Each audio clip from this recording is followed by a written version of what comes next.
안녕하십니까? 고린도후서 네 번째 시간, 하늘의 위로를 소망하는 삶, 하늘의 위로를 소망하는 삶이란 제목으로 하나님 말씀 증거하도록 하겠습니다. 본문의 말씀 고린도후서 1장 1절부터 있는 말씀 중 10절부터 있는 말씀 함께 읽습니다. 그가 이같이 큰 사망에서 우리를 건지셨고 또 건지시리라. 또한 이후에라도 건지시기를 그를 의지하여 바라노라. 너희도 우리를 위하여 간구함으로 도우라. 이는 우리가 많은 사람의 기도로 얻은 은사를 인하여 많은 사람도 우리를 위하여 감사하게 하려 함이라. 지금까지 고린도후서 1장의 전반부를 살펴보았습니다.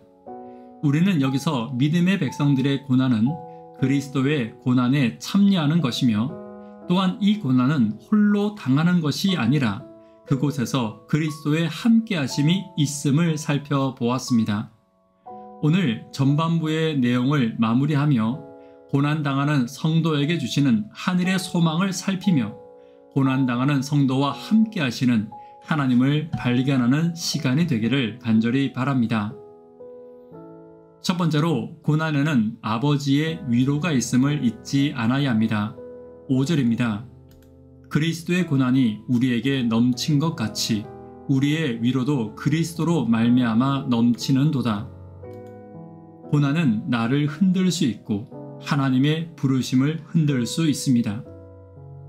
전능하신 하나님이 함께 하시며 내가 살아가는 길이 하나님의 뜻이라고 확신하지만 예기치 않는 고난은 나를 의심하게 하고 하나님의 뜻과 하나님의 사랑까지 의심하게 되는 것을 볼 때가 있는 것입니다.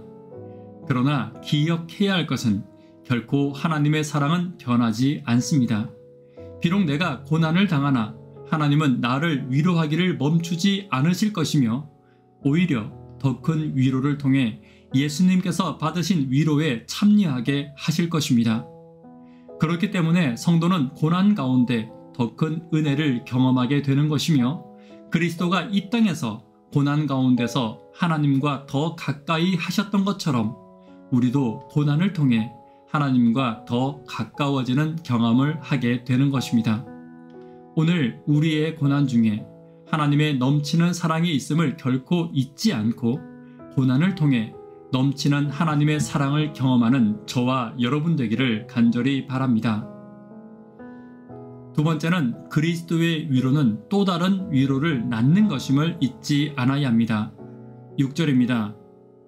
위로받는 것도 너희의 위로를 위함이니 이 위로가 너희 속에 역사하여 우리가 받은 것 같은 고난을 너희도 견디게 하느니라. 바울은 복음을 위해 수많은 고난을 당했습니다. 그리고 하나님은 바울의 고난마다 그를 위로하셨습니다. 또한 하나님은 바울의 고난을 바라보는 성도들도 함께 위로하셨고 바울도 자신의 고난을 통해 하나님의 위로의 사역에 함께 동참할 수 있었습니다. 다시 말해 바울 자신이 고난 중에 받은 위로를 통해 지금 고난 중에 있는 고린도 성도들을 위로할 수 있었던 것입니다. 바울은 고난 중에 나와 함께 하신 하나님을 고린도 성도들에게 소개함으로 위로할 수 있었고 자신의 고난을 통해 그들의 마음을 이해하고 공감함으로 위로할 수 있었던 것입니다. 우리도 같은 고난을 당하지만 사람마다 다른 상황과 인생을 겪었기 때문에 각자가 당하는 고난의 깊이는 다를 것입니다.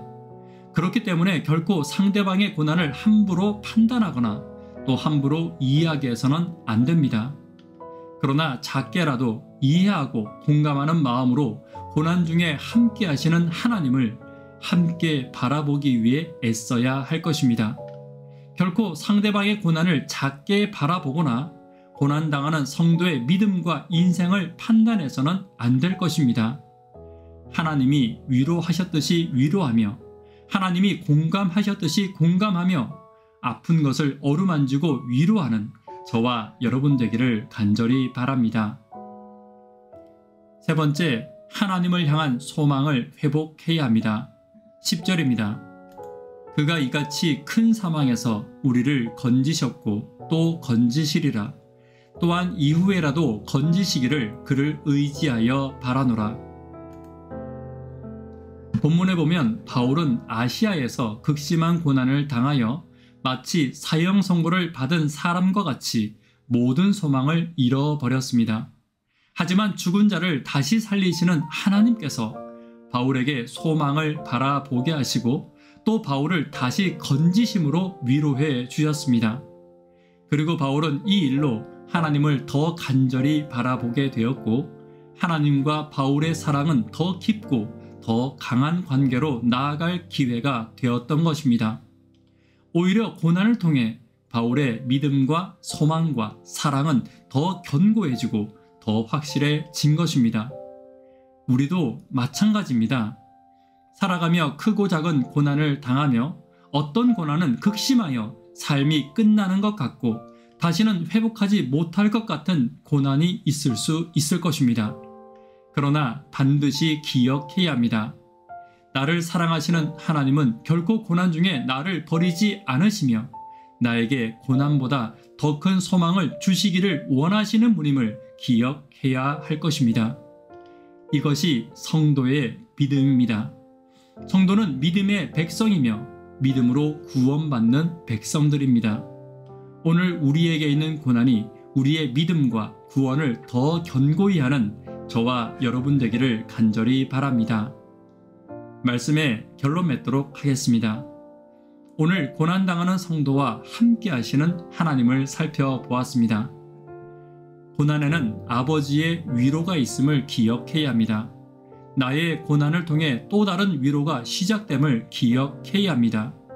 고난으로 인해 더 큰 하늘의 소망을 바라보게 하시는 하나님 바라보는 저와 여러분 되기를 간절히 바랍니다. 기도 제목 함께 나누도록 하겠습니다. 구도자분들을 위해서 기도 부탁드립니다. 학생, 청년, 어린이들을 위해서 기도 부탁드립니다. 도루가 사랑의 중나눔을 위해 기도 부탁드립니다. 고난당하는 성도를 향하여 하나님은 아버지의 위로를 주시며 내가 받은 위로를 나누게 하시며 하늘의 소망을 바라보게 하심을 기억하기를 위해 기도 부탁드립니다. 이 시간 개인적으로 기도하도록 하겠습니다. 감사합니다.